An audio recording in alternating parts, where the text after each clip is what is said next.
Hello, everyone, and welcome to Lifestyle Medicine Week 2026. And I'm glad that you're able to spend some time today to talk about physical activity. So let's get started. My name is Dr. Marsha Gail-Davis, and I am a lifestyle medicine physician, an internist, a preventionist, and obesity medicine doctor all in one. And my focus is really on how to get everybody healthy together. So I work at the intersection of prevention, lifestyle medicine, public health, and health equity. And my commitment is really to see people living the best lives that they can, dignified lives where we're able to avoid the ramifications of chronic illness and how that decreases our quality of life. I'm also an artist, so I like to engage in creative solutions to our health problems, and I work to make prevention a priority. First question we need to answer is, why is physical activity so important? The first is that regular physical activity over months and years can produce a wide variety of significant health benefits, both short-term and long-term. The second is that exercise has been shown to have a positive effect on both what we call the lifespan, the length of a person's life, and health span, the quality of a person's life. We want both the health span and the lifespan to be long. When we have a long lifespan but a short health span, that actually includes significant disability throughout one's life. That is what we want to avoid. Third, exercise impacts the 11 different systems of the body, including the circulatory, respiratory, digestive, urinary, endocrine, dermatologic, immune, nervous, muscular, skeletal, and reproductive.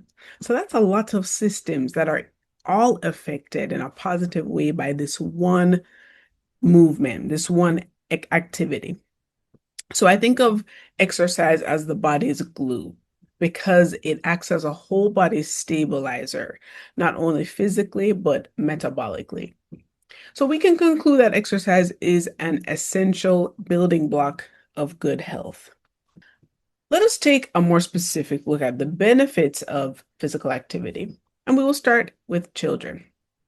So this is looking at health benefits in adolescents, children and adolescents, age 3 to 17 or age 6 to 17, depending on where the data has shown these benefits. But generally, physical activity improves bone health, weight status, cardiorespiratory and muscular fitness, cardiometabolic health, cognition, and decreases the risk of depression. So we can see all the systems that we talked about in the prior slide being affected with this list of benefits. We can then switch to the effects on adults and older adults.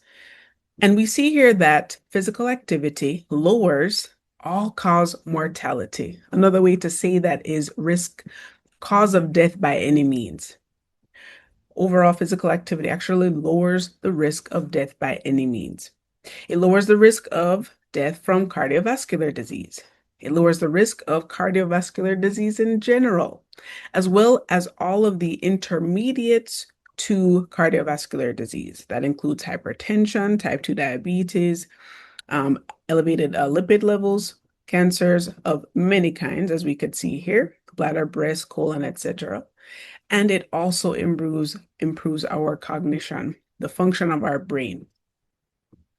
Overall, it includes our quality of life, back to just our brain function, which includes our psychologic function. It improves anxiety and depression and sleep. It allows us to maintain a healthy weight. It allows us to lose weight, and it allows us to remain at a healthy weight once we have lost the weight. Lastly, it improves our bone health and our overall function, which is particularly important for older adults who are at risk of falls as they get older, and it decreases the risk of falls and fall-related injuries. So there is significant evidence that we have, evidence that is too strong at this point to support the benefits of physical activity. Without a doubt, we know that physical activity delays death from all causes, as I mentioned. And that is because physical activity is both effective and potent. So it's effective because for those who engage in the minimal recommended physical activity, there's a 30% lower risk of all-cause mortality compared to those who are inactive. That is a third risk reduction just from being active with the minimal amount, which we'll talk about in a minute. Secondly, exercise is potent. So what that means is a small amount of exercise, more than inactivity, is enough to produce benefit. Just going from not doing much to doing something can lead to significant benefits. So I like to summarize the value of exercise in this quote by Dr. Robert Butler, the founder of the National Institute on Aging. And this quote, he said this in the 1980s, and it stands true today. If exercise could be packed into a pill, it would be the single most widely prescribed and beneficial medicine in the nation. So this graph is what I would like to review with you. And it shows us that 30% risk reduction in mortality from the minimal amount of physical activity that we can engage in. If we look on the y-axis here, we see hazard ratios.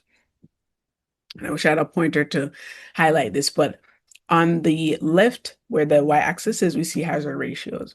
Hazard ratios indicate, does an intervention decrease the risk of this outcome, which is all-cause mortality? If your hazard ratio is less than 1, it means that the intervention decreases risk.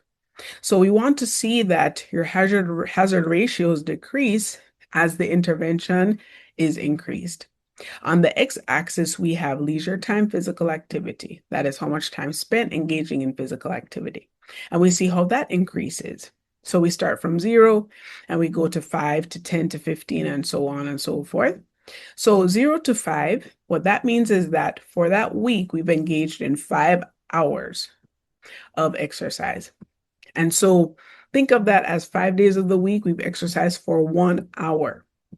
If you look at the first point here, that is intersecting with the y-axis, and that point has a steep decline to the second point, that hits, if we look at where that point settles as we follow the x-axis, that hits right in the middle of the 0 and the 5. So that equals about 30 minutes of exercise for 5 days of a week has the most significant impact, the steepest decline in mortality risk. What that tells us is that going from being inactive to some activity, minimum of 30 minutes, 5 days a week, decreases your risk of mortality the most. We continue to see benefit as we increase our physical activity, but the bang for your buck happens from going from 0 to something. So I just want to reiterate that and highlight how important it is that some physical activity is better than none. And this is how potent it is that even that small amount can reduce our risk by 30%. All right, so physical activity and exercise. We hear these terms, we use them interchangeably. Are they the same thing? They are actually not, but it's not so important that we have to use these terms, specifically, but generally, how do we understand what physical activity is versus exercise? So physical activity is anything that moves your body and burns calories. It doesn't matter what we're doing. It could be a fixed type of exercise, a structured exercise, or just walking up and down the stairs or walking to the mailbox. All of that is moving your body to burn calories. Exercise, on the other hand, is physical activity that is planned or structured. So this type of physical activity is a little bit more precise, and we engage in repetitive movements for an extended period of time with the focus of improving one or more components of physical fitness. So that is how exercise is a bit different from physical activity. When we engage in this repetitive movement that has an effect on us physiologically where it increases our fitness, that is what we call exercise. What are the components of physical fitness? There are five. Four we tend to hear more often, but we'll go through them here. So we have cardiorespiratory fitness, and that is the ability to perform large muscle, whole body exercise at moderate to vigorous intensities for extended periods of time. That is what we've referred to as cardio or aerobic exercise, which helps us to increase our cardiorespiratory fitness. The second one is musculoskeletal fitness. That is the integrated function of muscle strength, muscle endurance, and muscle power to enable performance of work of moving the body, engaging the body. And that is what we call strength training or resistance training. That type of fitness is achieved through those types of exercises.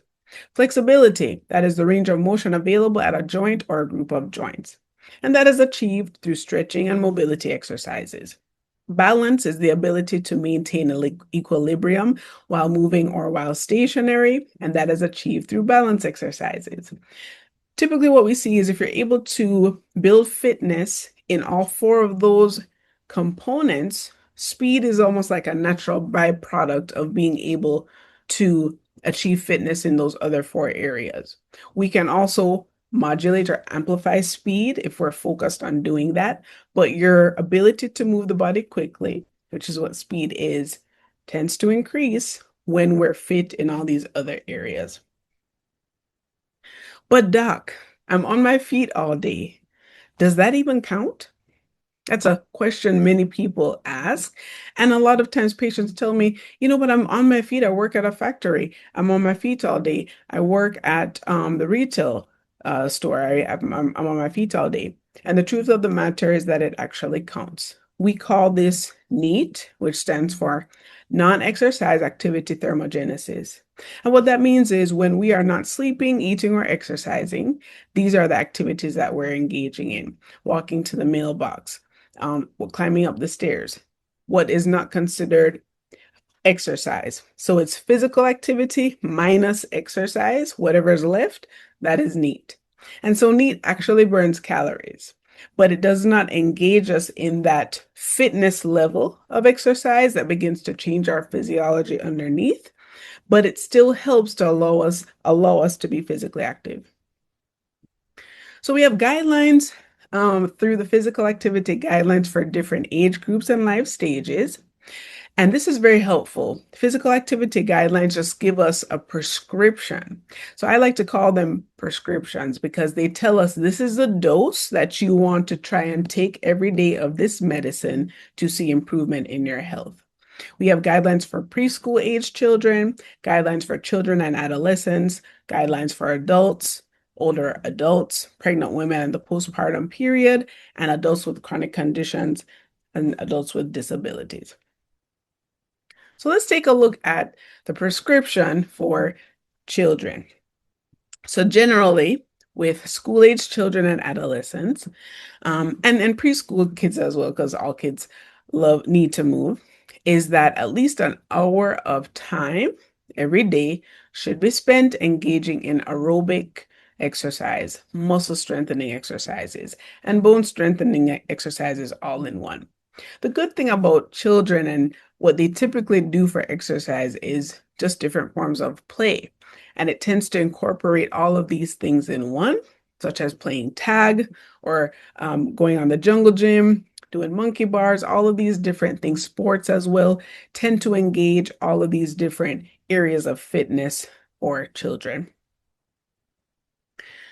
So now we move to adults. And where do we start with just improving our physical activity generally? One good way to do that is to track steps. And we know that the more steps you engage in every day, the more active you will be. So at baseline, being at least somewhat active is the goal. And so 5,000 to 7,500 steps or 7,500 steps is considered somewhat or low activity. It's considered low activity. There's some activity.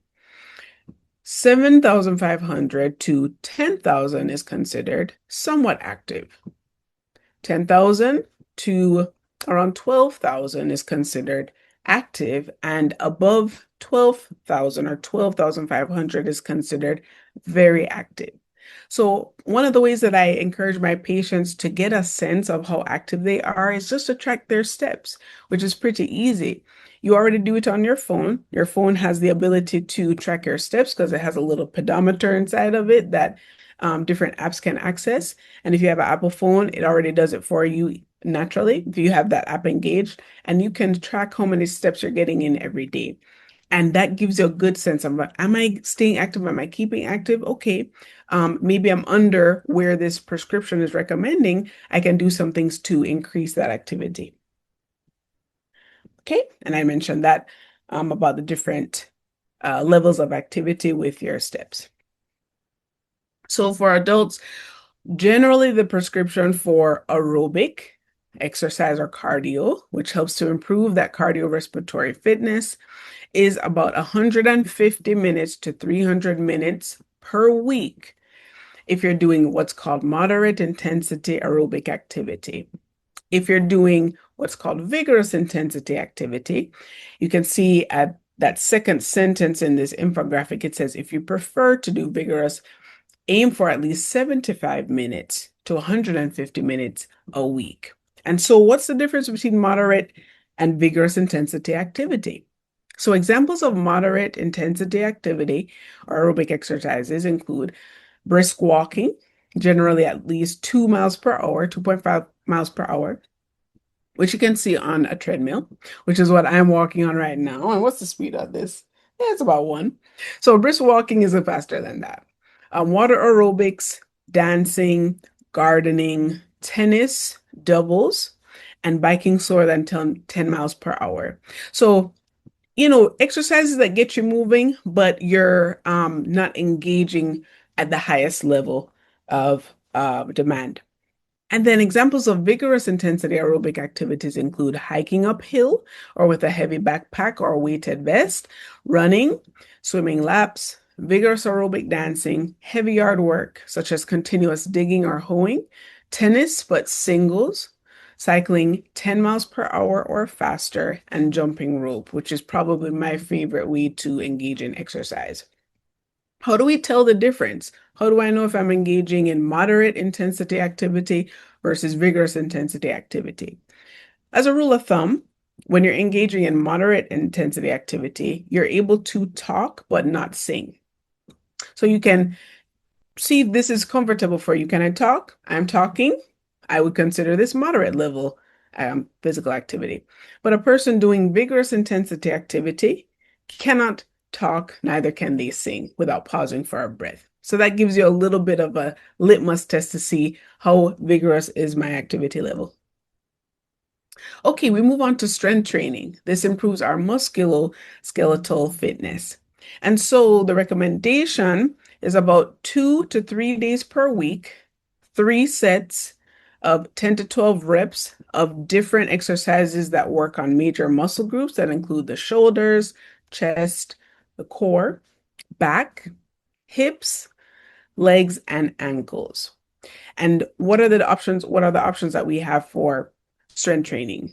We have calisthenics, which is body weight exercises like push-ups, squats, and lunges, free weights, the dumbbells or kettlebells, machines which we can engage in at the gym, and resistance bands, which are pretty cheap. But we do not need to do strength training, physical activity every day, usually because our muscles need some time to rest so that they can recuperate and restructure our muscles. We need a little bit of time for recovery so that those muscles can grow. So 2 to 3 times a week is perfect, but we have so many options to do that.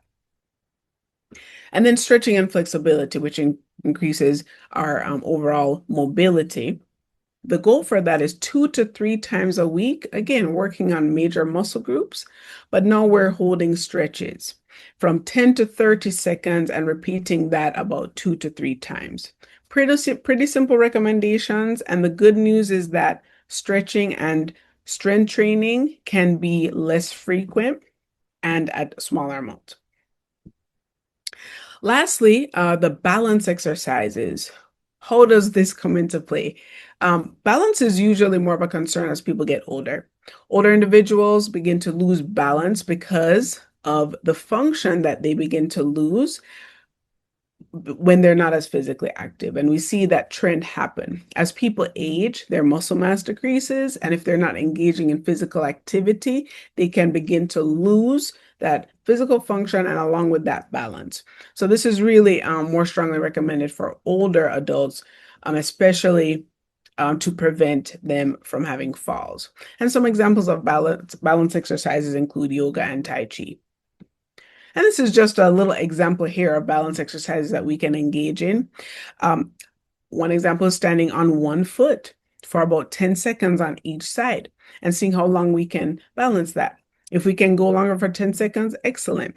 Another example is to walk in a straight line, right? Heel to toe in a straight line. That's a great way to practice balance. And if you're standing on one foot, you find that very challenging at first, then you could try a progression to improve your balance, where you hold onto a wall with both hands to support yourself, and then slowly you start to remove one hand, um, and then the other, and you can just try to hold with your fingers and eventually move away from the wall, and that allows you to improve your balance over time. So it's really good to have graded exercises if you're not quite there with balance or even other exercises, strength training. There's always an opportunity for progression with these exercises where you can start small and then improve. So green means go. Now that we understand what the recommendations provide, how do we implement this? And I think it's really important to note just generally how are people meeting these guidelines. And it tells us that about 24 to 30% of Americans actually meet the full physical activity guidelines, which generally is that 150 minutes to 300 minutes per week of aerobic physical activity and 2 to 3 times per week of strength training. About a third of people meet those guidelines. When we just look at aerobic guidelines, it's almost 50%. What I find interesting about that is that's actually the proportion of individuals who take their medications. It's around 50% of patients. So it looks like incorporating a habit, like taking your medication, whether it be pills or exercise, movement, is a human challenge. We all have challenges with incorporating new habits.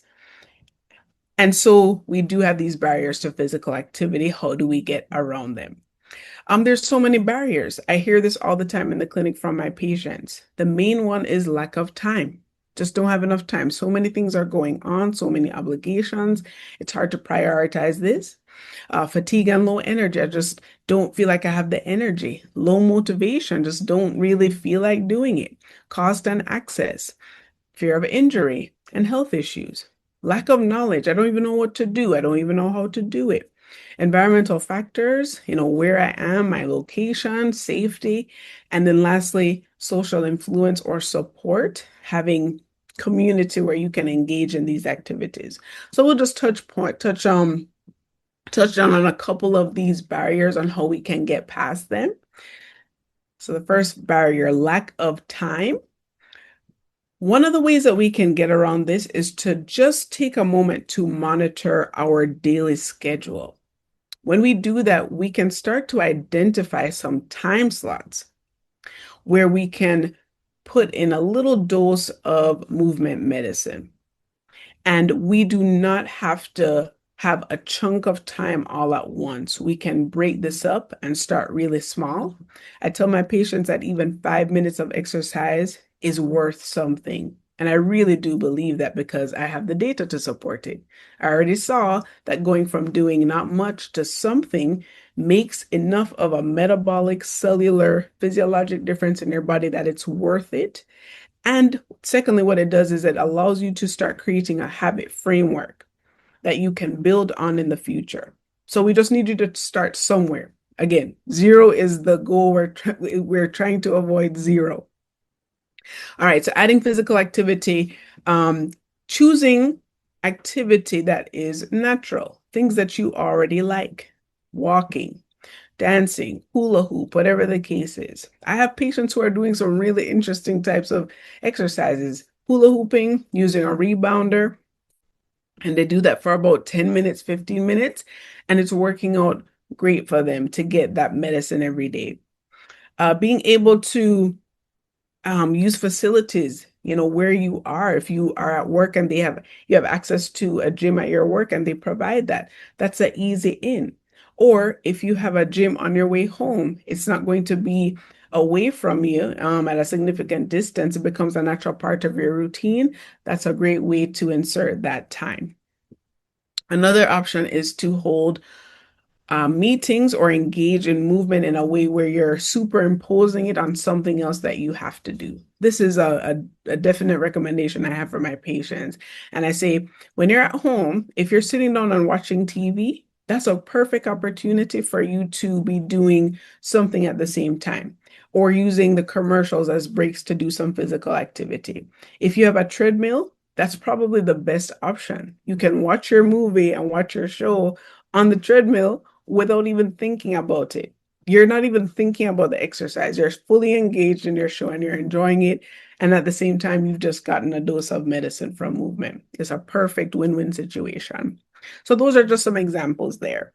And then we look at lack of energy. So I know a lot of patients really deal with this, and there's so many factors to this. People are having sleeping challenges where they don't feel energy the next day, or their mood is off, and that also affects their energy. So what I recommend is to, again, monitor how your day moves and see where your energy seems to be the best. And you can capitalize on that higher energy state to allow you to engage in physical activity. I also find that mornings really work great for a lot of people. Mornings are particularly helpful because you're already in a routine when you wake up in the morning. There's something about the morning that allows for routines to be more fixed and adopted than the later part of the day. Has to do with how your neural circuits work. And when you wake up, things are starting, your body's getting ready. It already has this flow. So it's really easy to insert some things in that schedule that's already developed. And again, starting slow. So if the energy is low, we start off with something that's reasonable. We do not need to go from 0 to 60, doing 30 minutes of exercise when our capacity is 10 minutes. Next, lack of motivation. This is a little more challenging. I think one of the best ways to help with this is to carve out time and to actually set out the time to say, this is a commitment. This is something that I know will benefit me on the other end. So we use the end in mind and we think about the goal that we're trying to achieve and how this step is an important pathway for that goal.